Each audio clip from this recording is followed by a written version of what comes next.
Hello students, स्वागत है आपका डीएलएड फर्स्ट सेमेस्टर की एक और क्लास में। बहुत सारे स्टूडेंट कमेंट कर रहे थे कि सर हमारा 4-5 दिन बाद डीएलएड फर्स्ट सेमेस्टर का पेपर है और अभी तक हमने कुछ नहीं पढ़ा है, तो हम ऐसा क्या पढ़ें जो हमारे अच्छे नंबर आ जाएं।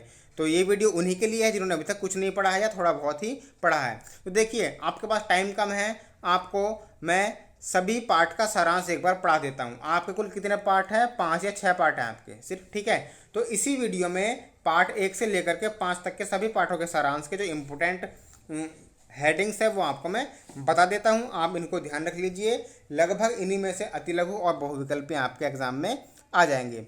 सबसे पहले हम बात करते हैं, पहला पॉइंट क्या है देखिए। कंप्यूटर का उत्तरोत्तर विकास abacus, Pascaline, Jacquard, loom, difference engine, Atanasoff, Berry computer एवं मार्क फर्स्ट युक्तियों की खोज से हुआ था। तो एग्जाम में पूछ सकता है कि कंप्यूटर का उत्तरोत्तर विकास किन युक्तियों से हुआ था, तो आप ये लिख देंगे, ठीक है।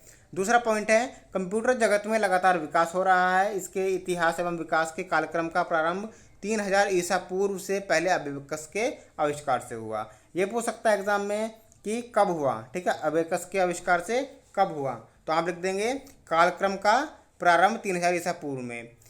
उसके बाद पॉइंट नंबर नेक्स्ट, जापान में शोरोबोन कंप्यूटिंग ट्रे का आविष्कार किया गया। ये पूछेगा एग्जाम में कि शोरोबान कंप्यूटिंग ट्रे का आविष्कार कहाँ किया गया, तो आप लिख देंगे जापान में किया गया था। 1617 में स्कॉटलैंड के आविष्कारक जॉन नेपियर ने हाथी दांत की बनी संख्यात्मक छड़ का उपयोग करके गुणन की एक विधि का प्रदर्शन किया। ये छड़ अपनी सामग्री के कारण नेपियर बोन के रूप में जाना जाने लगा। नेक्स्ट पॉइंट है, 1673 ईस्वी में क्या हुआ था। 1673 ईस्वी में जायफ्रिट लाइबनिज द्वारा बनाई गई एक मैकेनिकल कैलकुलेटिंग मशीन जो जोड़ता है, घटाता है एवं गुणा भाग करता है, ठीक है। 1931 में कोनराड जूस द्वारा Z1 कैलकुलेटर का निर्माण हुआ था। कब हुआ था? 1931 में। 1951 में मॉरिस वी विल्कस द्वारा माइक्रो प्रोग्रामिंग की अवधारणा को विकसित किया गया था। ये पूछ सकता है एग्जाम में कि माइक्रो जो प्रोग्रामिंग है उसकी अवधारणा कब विकसित हुई थी, तो 1951 में लिख देंगे आप। 1980 में क्या हुआ था, बेल लेबोरेटरीज ने यूनिक्स ऑपरेटिंग सिस्टम को माइक्रोसॉफ्ट के लिए लाइसेंस दिया, जो उसके बाद जेनिक्स नामक यूनिक्स का अपना संस्करण प्रस्तुत हुआ। इस तरह से आप लिख सकते हैं। 1990 ईस्वी में क्या हुआ था, मोटोरोला 68040 माइक्रो प्रोसेसर का आगमन हुआ था। 1994 में 466 DX4 नामक clock tripling micro processor Intel द्वारा प्रस्तुत किया गया था। अब मेन इंपॉर्टेंट आता है आपका, कंप्यूटर के विकास चरणों को कितनी पीढ़ियों में बांटा गया है। तो सन 1946 से 1956 के मध्य विकसित हुए कंप्यूटर को प्रथम पीढ़ी के कंप्यूटर्स कहा जाता है। इस पीढ़ी के कंप्यूटर्स में प्रयोग की गई मुख्य इलेक्ट्रॉनिक युक्ति वैक्यूम ट्यूब थी।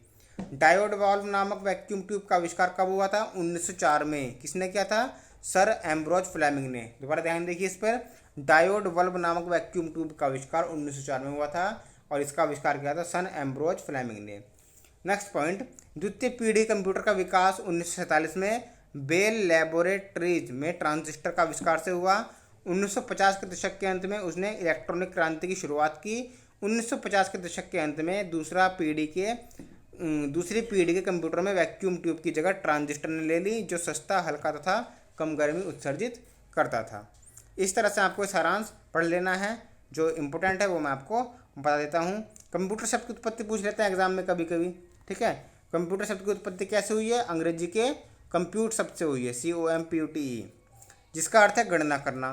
पारिभाषिक शब्दों में कंप्यूटरी परिभाषा जाती है, कंप्यूटरी परिभाषा लिखो, तो आप क्या लिखेंगे? कंप्यूटर एक ऐसी इलेक्ट्रॉनिक डिवाइस है, युक्ति है, जो प्राप्त सूचनाओं को दिए गए निर्देशों के अनुरूप विश्लेषित कर अत्यंत सूक्ष्म समय में सत्य एवं विश्वसनीय परिणाम प्रस्तुत करती है। विशेषता क्या है कंप्यूटर की? तीव्र गति, शुद्धता, विश्वसनीयता, विशाल भंडारण क्षमता आदि कंप्यूटर की विशेषताएं हैं। उपयोग कहाँ होता है? तो कंप्यूटर का उपयोग शिक्षा, प्रकाशन, मनोरंजन, व्यावसायिक, चिकित्सा आदि के क्षेत्र में किया जाता है।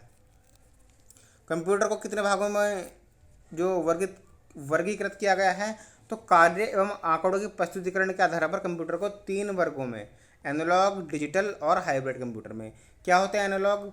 जिसमें इनपुट एनालॉग रूप में दिया जाता है, और डिजिटल में डिजिटल रूप में, और हाइब्रिड क्या होते हैं? उसमें एनालॉग और डिजिटल दोनों मिश्रित रूप में होते हैं। आकार एवं विन्यास के आधार पर कंप्यूटर को 4 श्रेणियों में बांटा गया है, micro computer, mainframe computer, mini computer और सुपर कंप्यूटर में। उसके बाद आपका पार्ट 2 का सारांश हम स्टार्ट करते हैं। एक कंप्यूटर सिस्टम मूल रूप से 2 घटकों हार्डवेयर एवं सॉफ्टवेयर से निर्मित होता है। कंप्यूटर सिस्टम पूछ लेगा एग्जाम में क्या होता है, किससे निर्मित होता है, तो आप लिख देंगे मूल रूप से 2 घटकों हार्डवेयर एवं सॉफ्टवेयर से निर्मित होता है। सभी कंप्यूटर में हार्डवेयर और सॉफ्टवेयर मिलकर कार्य करते हैं, ये दोनों एक दूसरे के पूरक हैं। कंप्यूटर सिस्टम के हार्डवेयर कंपोनेंट्स में, अब हार्डवेयर में क्या क्या आता है, ठीक है, हार्डवेयर में क्या क्या आता है, तो कंप्यूटर सिस्टम के हार्डवेयर कंपोनेंट्स में input device, processing device, memory device, storage device एवं आउटपुट डिवाइसेस की व्याख्या की जाती है। कंप्यूटर से कोई भी कार्य करने के लिए उसे आदेश देना पड़ता है। यह आदेश कंप्यूटर में पहुंचाने के लिए जिन युक्तियों की आवश्यकता पड़ती है उसे इनपुट युक्ति या इनपुट डिवाइस कहते हैं। एग्जाम में पूछ लेता है कभी कभी इनपुट डिवाइस किसे कहते हैं, तो आप लिख देंगे कंप्यूटर में पहुंचाने के लिए आदेशों को कंप्यूटर में पहुंचाने के लिए जिन युक्तियों की आवश्यकता पड़ती है उन्हें इनपुट डिवाइस कहते हैं। कीबोर्ड, माउस, ट्रैक बॉल, लेखनी, लाइट पेन, स्कैनर, ये सब क्या है, digital camera, mic, digital board, joystick input device के उदाहरण हैं। एग्जाम में पूछ लेगा कि इनपुट डिवाइस के उदाहरण लिखिए, आप लिख देंगे कीबोर्ड, माउस, ट्रैक बॉल, लेखनी, scanner, digital camera, mic, digital board, joystick आदि, ये सब क्या है, इनपुट डिवाइस के उदाहरण हैं। सीपीयू क्या है, सीपीयू कंप्यूटर का मस्तिष्क कहलाता है। इसकी तुलना मानव मस्तिष्क से कर सकते हैं। जिस प्रकार मनुष्य के शरीर के अन्य भाग मस्तिष्क से लेकर ही कार्य करते हैं, मस्तिष्क निर्देश लेकर ही कार्य करते हैं, उसी प्रकार कंप्यूटर के सभी अंग इनपुट, आउटपुट तथा मेमोरी आदि सीपीयू से निर्देश ग्रहण करते हैं।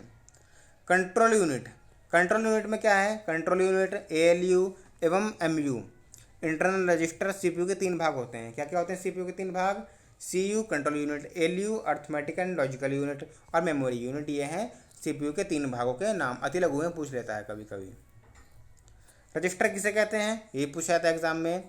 अनुदेशों की व्याख्या एवं उनके कार्यों को निष्पादित करने के लिए कंप्यूटर बहुत सी मेमोरी इकाइयों का उपयोग करता है, जिसे रजिस्टर कहते हैं। रजिस्टर की लंबाई इसमें संग्रहित होने वाले बिट्स की संख्या के बराबर होती है। नेक्स्ट पॉइंट हम देखते हैं यहाँ पर बिट्स वगैरह के बारे में, ठीक है, ये आती है एग्जाम में। Bits, bytes, kilobytes, megabytes, gigabyte, terabytes computer file का आकार एवं संकलित डेटा के भंडारण के माप है, ठीक है। इसमें जो है कंप्यूटर के जो डेटा होता है ये माप है, उसमें यूनिट है ये। प्राइमरी मेमोरी सीपीयू के अंदर ही रहती है, यह कंप्यूटर की मेमोरी है। इसके 2 भाग रैम, रोम और कैश मेमोरी होती है। रैम के बिना कंप्यूटर पर कोई कार्य नहीं किया जा सकता, यह रीड राइट मेमोरी है, ठीक है। तो नेक्स्ट पॉइंट है आपका रोम। रोम मोस्ट इंपोर्टेंट है। रोम क्या होता है, रीड ओनली मेमोरी। इसमें सूचनाओं को केवल पढ़ा जा सकता है, इसमें कुछ लिखना संभव नहीं है। इस मेमोरी में जो सूचनाएं स्टोर की जाती हैं उसमें ना तो परिवर्तन किया जा सकता है और ना ही इसमें नई सूचनाएं डाली जा सकती हैं। फिर यहाँ पर हम नेक्स्ट पॉइंट की ओर बढ़ते हैं, कुछ खास यहाँ पर नहीं है। आउटपुट डिवाइस पूछ लेता है एग्जाम में। आउटपुट डिवाइस क्या होते हैं, तो मॉनिटर या विजुअल डिस्प्ले यूनिट, वीडियो जिसे बोलते हैं, प्रिंटर, प्लॉटर्स, स्पीकर्स या साउंड स्क्रीन, इमेज प्रोजेक्टर, ये सब आउटपुट डिवाइस के उदाहरण हैं। सिस्टम सॉफ्टवेयर, एप्लीकेशन सॉफ्टवेयर और प्रोग्रामिंग सॉफ्टवेयर कंप्यूटर सॉफ्टवेयर के 3 प्रमुख भाग हैं। उसका पार्ट 3 की ओर हम बढ़ते हैं। पार्ट 3 का सारांश। ऑपरेटिंग सिस्टम क्या होता है, मोस्ट इंपोर्टेंट एग्जाम में पूछा ही जाता रहता है, ये 2 नंबर का, ठीक है। ऑपरेटिंग सिस्टम क्या होता है, ऑपरेटिंग सिस्टम छोटे छोटे सॉफ्टवेयर का संयुक्त समूह होता है। दोबारा सुनिए, ऑपरेटिंग सिस्टम छोटे छोटे सॉफ्टवेयर का संयुक्त समूह होता है। Process management, main memory management, file management, input या output system management, application program का संचालन एवं कमांड इंटरप्रेटर आदि ऑपरेटिंग सिस्टम के प्रमुख कार्य हैं। कार्य पूछा था एग्जाम में। माइक्रोसॉफ्ट विंडोज़ क्या है, माइक्रोसॉफ्ट विंडोज़ 25 अक्टूबर 2001 को माइक्रोसॉफ्ट ने विंडोज एक्सपी जारी किया। इसका 2 संस्करणों में अधिक इस्तेमाल किया जाता है। डेस्कटॉप क्या होता है, स्टार्ट बटन, टास्क बार एवं आइकन डेस्कटॉप के अवयव हैं। डेस्कटॉप आप खोलते हो कंप्यूटर की, वहाँ पर क्या होता है, स्टार्ट बटन होता है, टास्क बार होती है और यहाँ पर आइकन बहुत सारे होते हैं। कंप्यूटर स्क्रीन पर प्रदर्शित विंडोज़ में address bar, tool bar, navigation pan, control button, scrolling मुख्य भाग होते हैं। नेक्स्ट है डायरेक्टरी। डायरेक्टरी क्या होती है, डायरेक्टरी एक विशेष तरह की फाइल होती है जिसमें फाइल या डायरेक्टरी तक पहुंचने के बारे में जानकारी होती है। डायरेक्टरी फाइलों का समूह होता है जिसमें एक दूसरे से संबंधित फाइलें रखी जाती हैं। सब डायरेक्टरी प्रमुख डायरेक्टरी के अंदर बनी होती है।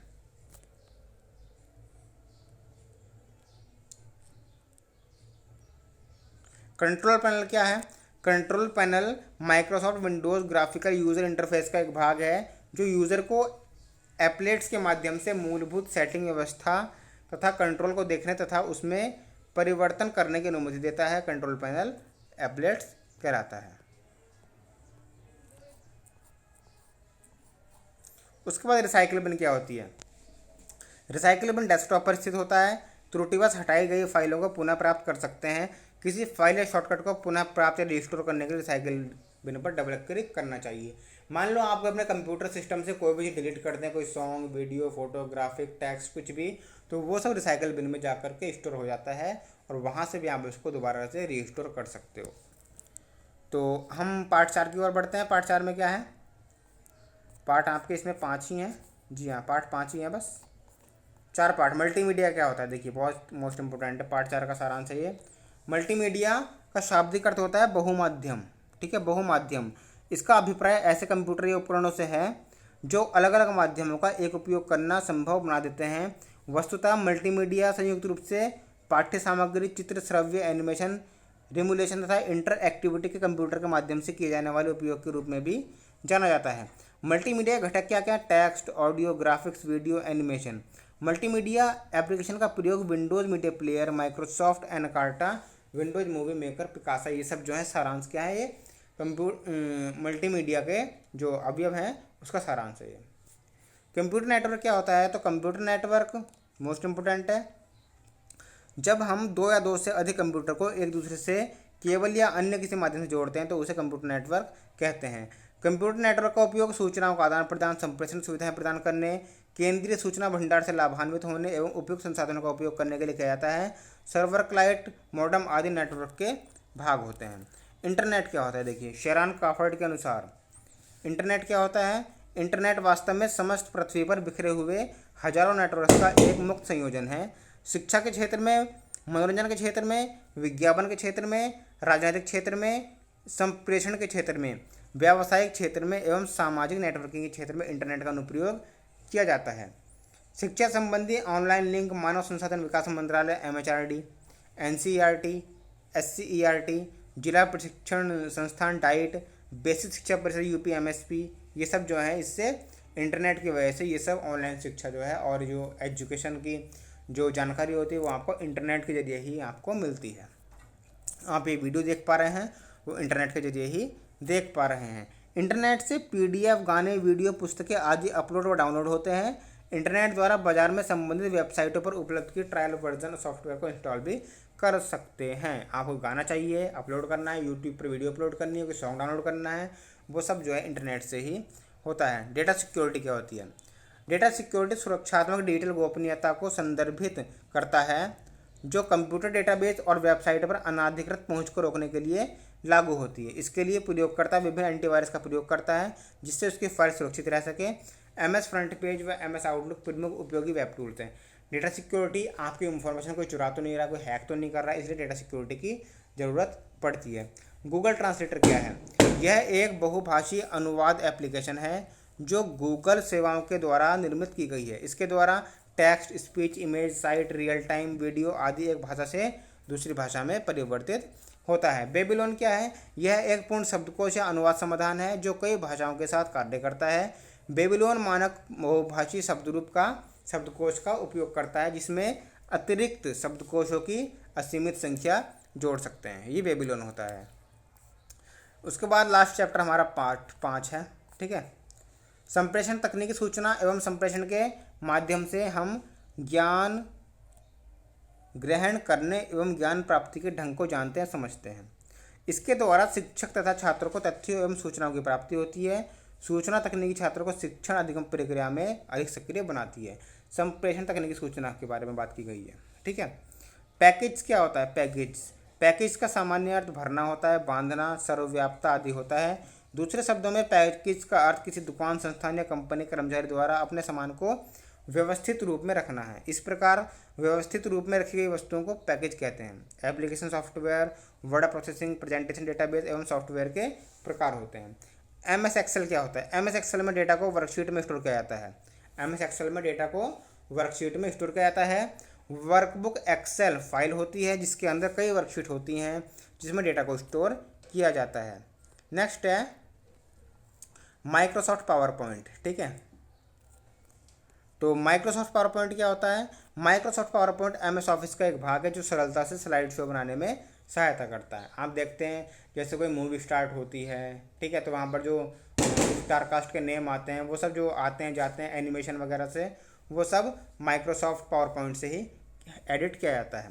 साइबर सुरक्षा और IT साइबर कानून क्या क्या हैं? तो सूचना तकनीक कानून 2000 के अंतर्गत कंप्यूटर संसाधनों से छेड़छाड़ की कोशिश धारा 65, कंप्यूटर में संग्रहित डेटा के साथ छेड़छाड़ कर उसे हैक करने की कोशिश धारा 66, किसी की निजता भंग करने के लिए दंड का प्रावधान 66E, साइबर आतंकवाद के लिए दंड का प्रावधान धारा 66F, आपत्तिजनक सूचनाओं के प्रकाशन से जुड़े प्रावधान धारा 67 आदि के प्रावधान है। मतलब अगर आप कोई ऐसा कंटेंट जो है वो शेयर करते हो या किसी की प्राइवेट चीज़ है कोई शेयर नहीं करना चाह रहा, किसी की अनुमति के बिना आपने उसकी वीडियो बनाकर अपलोड कर दी, तो ये सब जो है कानून की नज़र में ये सब अपराध हैं और इसके लिए सज़ा का भी प्रावधान है।